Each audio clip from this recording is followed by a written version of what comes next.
Good afternoon, everybody. It's your boy D Mac, and I'm coming back with another topic for you, real quick. I just wanted to get on here and put this out here because this is something that just kind of piqued my interest.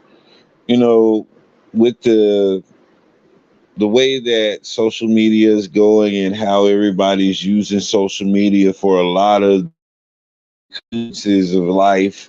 Um, I just wanted to just do a brief comparison of social media dating, the age of dating on social media, use the social media app dating apps versus how we used to date back in the days and what they would call courting. And this is when you meet somebody organically. So I just want to do a brief comparison in my view of what I notice and what I see concerning these two different aspects of meeting people. And so I'll just start off by saying that, I come up from the era pre social media. So I I'm in a position to where I can talk about it from both aspects because I was a part of that generation that did usher in the social media era. And so I know what it's like to date without social media, and I know what it's like to date using social media. And so I'm just going to go over some things that I noticed.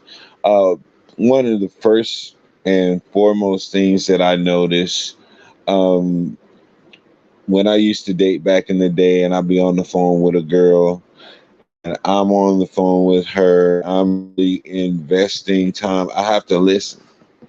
That's the main thing. I have to listen to what she's saying to me, and it gives me a clear cut picture of who I'm dealing with.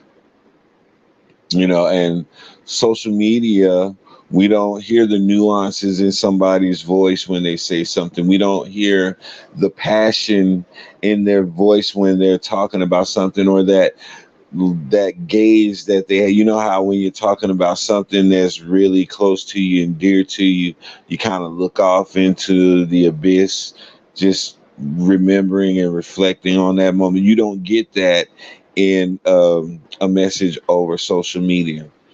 And so there's a lot of the emotional attachment that is taken out of getting to know each other in today's dating scene, I feel. That's why we say how the relationships back in the days were a lot stronger and they lasted a lot longer. Well, because they had a clear understanding of who they were dealing with. Because courting, when you courted somebody, that means that you had to first and foremost let them know that you're interested in them. See if they're interested in you. It's gaining that acceptance. And now I'm going to ask you, I spend some time with you in person so that we can get to know each other better. Because what I'm seeing so far, I like, but I want to see if there's some things that I'm going to like even more, or some things that I'm not going to like about you, because I want to be around you based on what I've observed thus far. And so when you take those steps, those physical steps, that lets that person know, well, hey, they're putting in work, they're putting in time and effort to be with me and spend time with me. So that lets me know how much they care. And so, you go from there, and then you set the date, you go to the house, knock on the door, ring the doorbell, or however it may be, and whatever family member answered the door, you introduce yourself, you express why you're there, and the family get to see who their child or sibling is going on a date with, or parent. Could be the parent that's going on a date. And so this is the process in which that we went by when you courted somebody, and this made the family familiar with who their child or sibling was going out on a date with, so they knew that if something took place, who to be looking for. what they were driving, what they look like, and all of those things of that nature. Because let's just be honest, not every person has good intentions when they take your daughter or son out somewhere, or whoever it may be. And so you want to know those things. And by courting, you're able to collect all of that information through this process that they go by in order to show this person that they're interested in spending time with them. And so, that gives you a sense of security, and that puts them on notice that, hey, this person has people that love them, that care about them. And if you were to step out of line with this person, just know that there are some reinforcements behind this person. And that's not a threat. That's just letting that person know that if they have any hangups or any type of uh, bad behaviors of mistreating people, or girls in particular, that there's going to be some accountability if you do it to this particular person.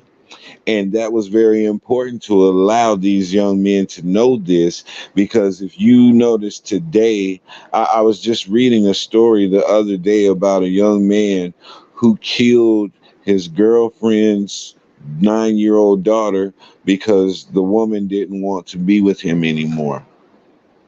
And I couldn't help but to ask the question, was there any type of male influence in that young lady's life who had this conversation with that young man? Like, hey, I love this girl. I've raised her, and I've given her the best things that I possibly could. And now I'm entrusting you with this. So don't mess it up, because if you do, I will be there. I was wondering, did anybody have that conversation with that young man on her behalf? And if so, would it made a difference? Would it have caused him to have a second thought about pulling the trigger on that 9-year-old child like he did and taking her life? See, these are the questions that I ask, and this is why I bring up these types of topics, because it'll give us some sense of, where we've fallen from or where we've evolved to. And, this is what you get. This is the benefits of courting somebody. I ask, who is your family? I may know somebody in your family, especially if you live in a small town, may already know those things. But there's some familiarity so that you have peace of mind when your child steps out of the house. That's what courting back in the day gave you.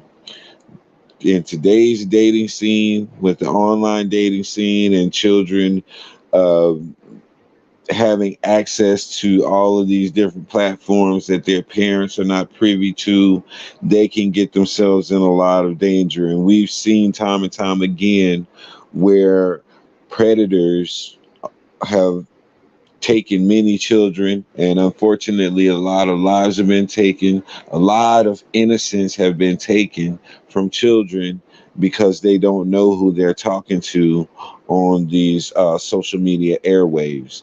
And so that's a large liability in dealing with the dating scene of today. There's a popular dating site. I don't want to speak their name, but they've been under scrutiny because people have used their site for prostitution. People have also used their site to set people up, and ultimately, people were murdered behind using this dating app. So that puts us the stigma on these dating apps to where you have to be overly cautious about who you're dealing with. You have to make sure that you're taking the proper precautionary measures in meeting up with these people, and you're still taking the chance even in doing all of those things, because you never know what you're walking into. And so, as where it can be convenient, because you can pull up these dating apps anywhere, anytime. You're on your phone and you're able to just punch in and connect with people. So that's one convenience of it. Another convenience of it is, your options. Your options are very broad as opposed to um, meeting someone organically just by chance at a store or something like that. The people that are on these sites you can reach out to and you have contact information to get in touch with those people if you really need to. And it's not a I just have to wait until I see them again type of deal. So there's a lot of convenience that's in today's dating scene, but there's not a lot of quality time and there's not a lot of those key components that are necessary to build a strong, enduring relationship. And that's what I'm seeing in courting from back in the day versus dating today.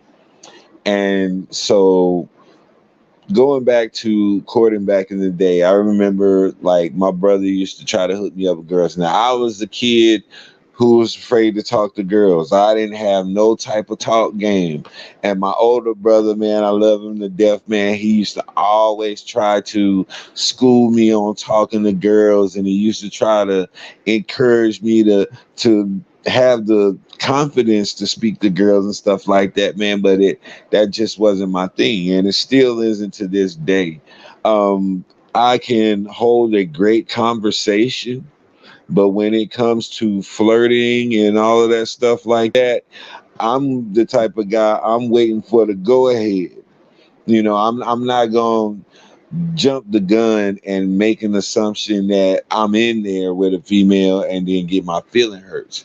A lot of us don't like rejection, and I'm the type of person I don't like to make assumptions. And so if a female give me the green light, I know how to pick up on the signals. Now, this is talking in hindsight because I'm married now. So this is just how I was when I was in the dating scene. I just want to clarify that.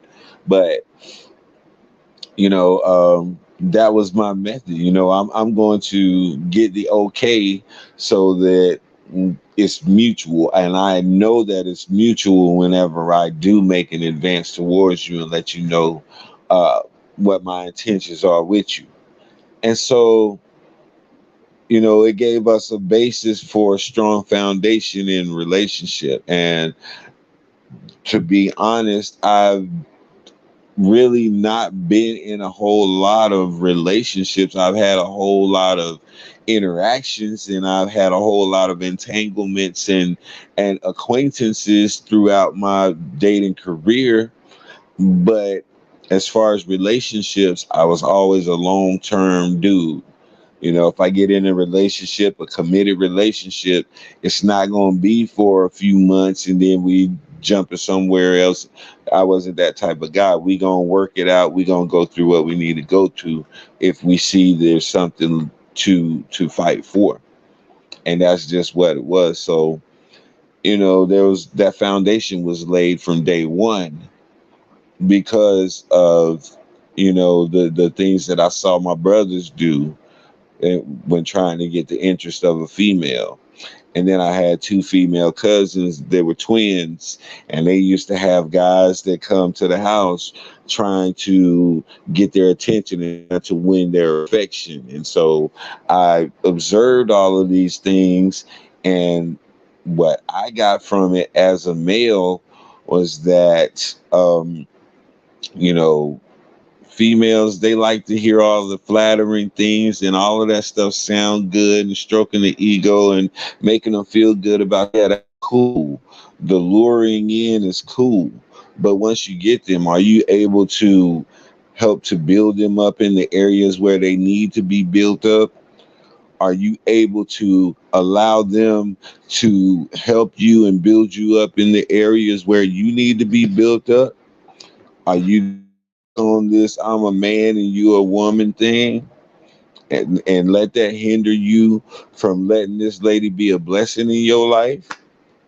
All of these little intricate details are not conveyed over social media, and they're not things that people really talk about.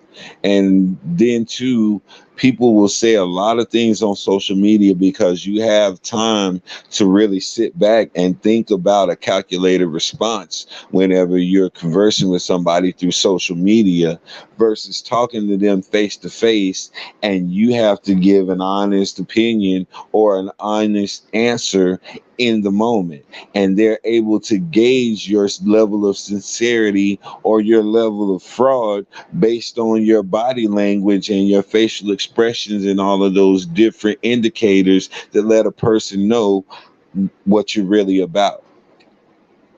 So those are the differences, and that's why you're not going to see a lot of stability in a lot of these relationships in today's age, because they're not going through the proper process.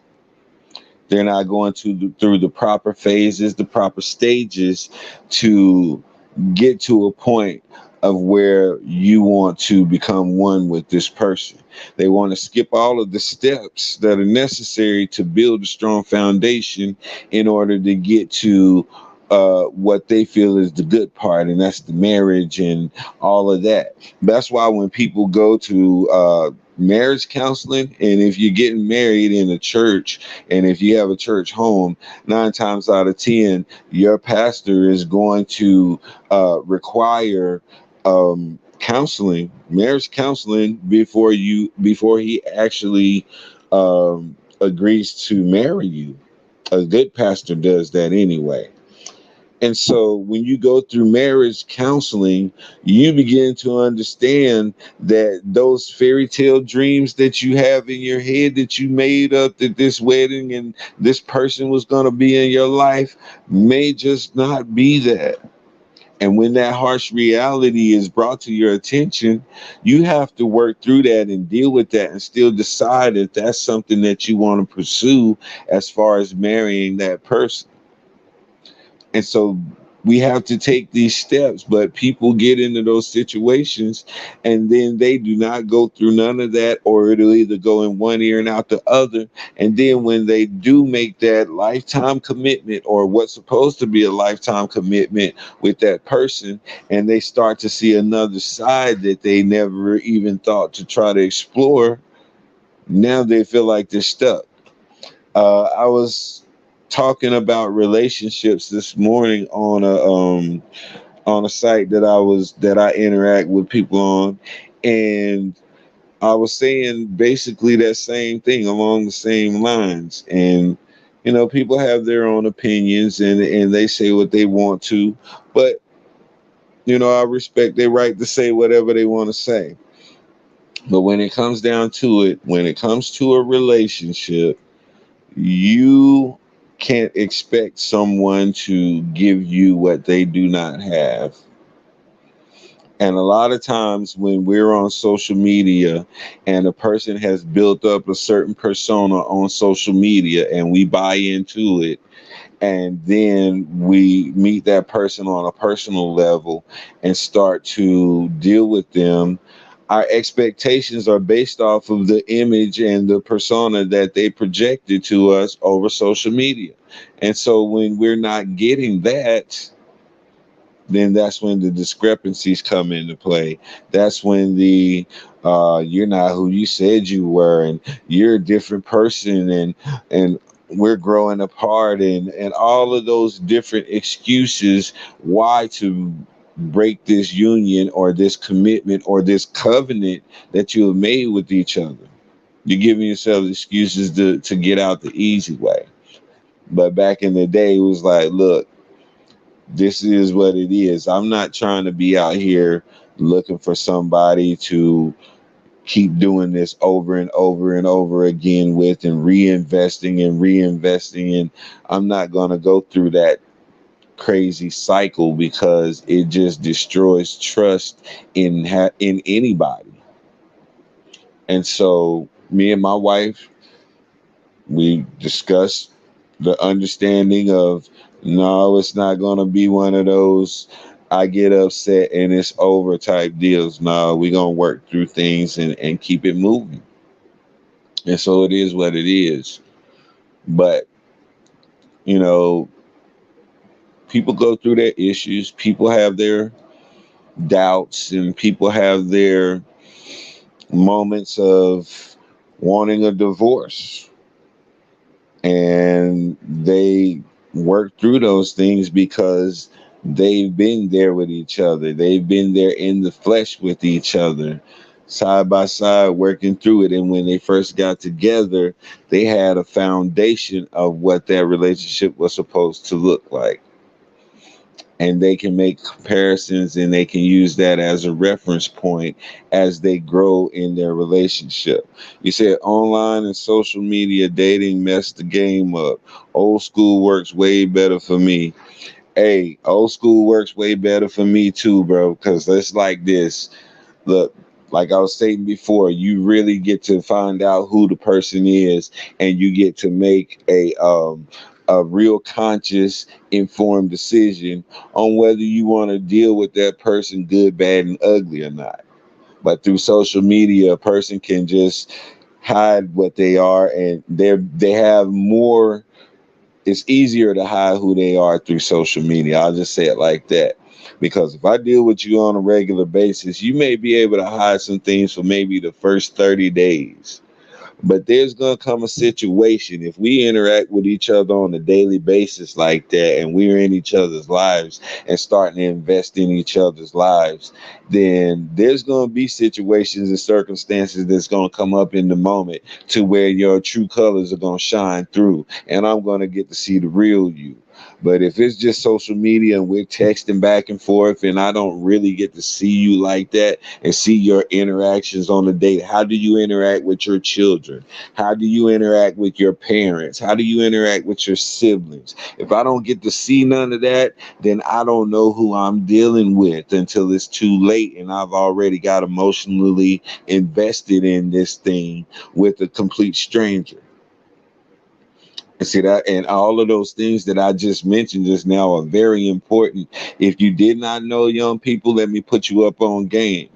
Whenever you're out there and you're interested in somebody, somebody catch your eye or they spark your interest, you start to ask yourself these questions: am I willing to be with this person, or have this person in my life for the rest of my life? Because if we do get together and anything can happen, we can mess around and have a child, and this person could potentially be in my life for the rest of my days because of this child that we could potentially share. So is this a person that I'm willing to deal with for at least 18 years of my life or forever? Because the child gonna get married and there's other things that you're gonna have to come in contact with that other person. So you got to have the foresight to look at these things, and then you have to think, well, do this. And if it's a male that's looking at a female, you're gonna have to ask this question: do they have a positive relationship with a positive male role model? It don't necessarily have to be their real dad. It's good if it is,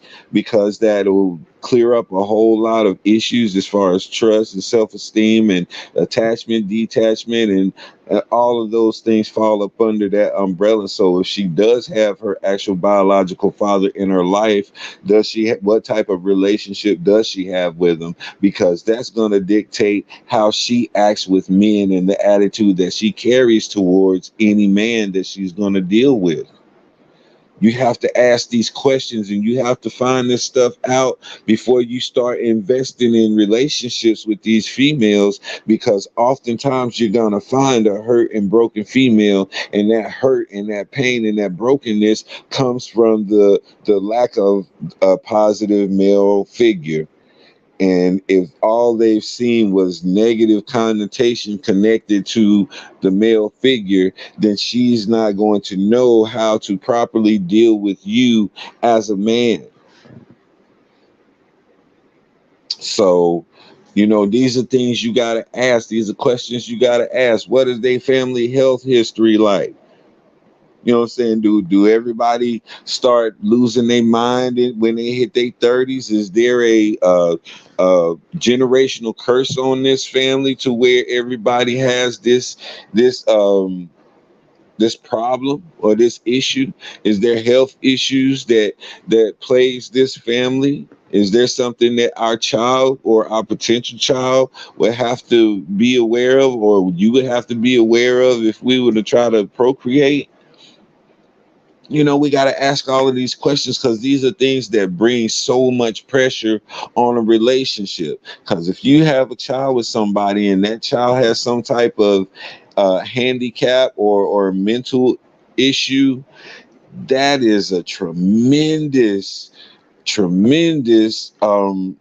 responsibility, and it takes a toll on your relationships. It takes a toll on your life as a whole. It takes up a lot of your time, and it overexerts your energy, and you have to be prepared to deal with those things. And so you have to know if there's the potential for this to affect your child because of hereditary traits from that person's family. You got to know these things, man. And it seems like a lot and it seems like a headache, but I guarantee you, if you follow that blueprint, you will X out a whole lot of headaches and heartaches that a lot of people deal with, for the simple fact that they're not vigilant in their vetting process whenever they're out here in this dating scene. And so, yeah, I'm always champion old school because that is quality to me. I see that as building a quality relationship. Um, Online dating is just what it is. It's here and it's what's going to be used. And so, you know, to go anywhere, people are going to use a little bit of both. Sometimes you may meet somebody at the store, sometimes you may just catch somebody online. But I say it like this: no matter which way you meet them, it's a divine meeting, and it may be the way that God set it up. He may have set it up through social media. Not saying that all social media relationships are doomed to fail, because I've seen successful relationships from people who met online, and also seen successful relationships from people who met the old school way, and then the flip side of that as well. And so it's all based on the people who meet and the compatibility of those people, and if they're willing to understand each other and go through the process at some point to make their relationship a quality relationship. So, in my opinion, yeah, going the old school route, really investing the time and getting to know who you're dealing with so you can make a sound judgment in being with this person long term is always the route to go to me. The youth are going to do what the youth are going to do. And, we just have to respect it. We just don't have to condone it or partake in it ourselves. It is what it is. But, you know, respect them for what they're doing, because our generation, we did what we was doing, and our parents' generation didn't understand us and what we were doing. All they could do was just sit back and really just have faith in the fact that they taught us the right way, and we can go out here and make sound decisions and sound judgment in our lives. And that's what took place. And so now we're the older group, and we're looking at our kids, got our white knuckle print with where we're clutching onto the edge of the seat, just hoping that they get it and they understand and they make it. Hey, this is their time, this is their age, they're gonna do it their way. And we just gotta be there whenever they bump their head or whenever they go through something where they need our assistance and our wisdom and guidance, man. That's all. But I don't feel any jealousy towards any of you dudes out here who have to date in this age right now. I feel bad for y'all, man, because the pickings are very slim, man. And good luck to you. I'm glad I'm stable in mine. I'm cool where I'm at, bro. Y'all go ahead and do y'all thing out there, man. I keep y'all brothers and sisters covered in prayer, because y'all gonna need it. Because this dating scene is ridiculous. But this is your boy D-Mac, man. Y'all know what I say. Sticks and stones can break your bones, but the word can always heal you. I'm out, man.